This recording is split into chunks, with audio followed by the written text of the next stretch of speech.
So I try to work on that. Let me ask you something. Recently, you made a lifestyle change. What was the light bulb that just told you, I gotta change my health, my fitness, my wellness? First of all, my belly and my fatigue. Do they ever give it back at you? All the time. All the time. The Wayne, Wade, Kobe. I mean, I must say they're actually cruel to me. Is the chemist still ahead of the people administering the drug testing? Because people are beating these tests. Absolutely. Especially in track and field. You know, I'm a former track guy, I love sprinting, compete against it my whole collegiate career. And I believe that there's still a lot of sprinters that are on the stuff and have incredible chemists. Absolutely. And the chemists are always going to be ahead.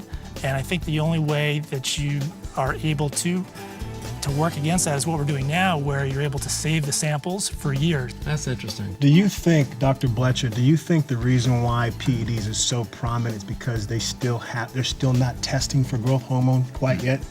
Well, that's one, but there are many out there. What are some of the symptoms that would basically lead to a concussion? That you have a concussion?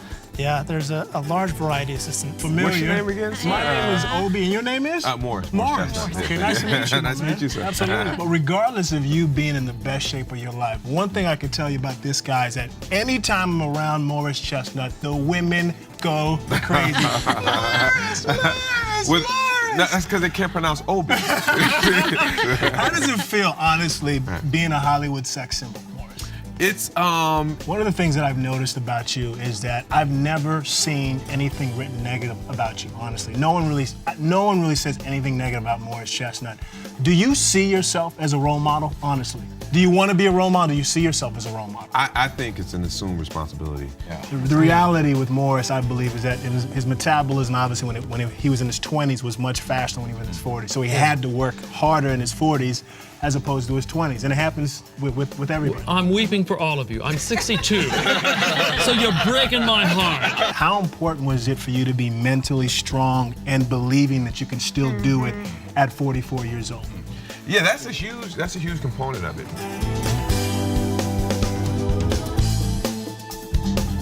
What's going on, folks? This is Obi Obadike here again. Gonna show you a fabulous workout.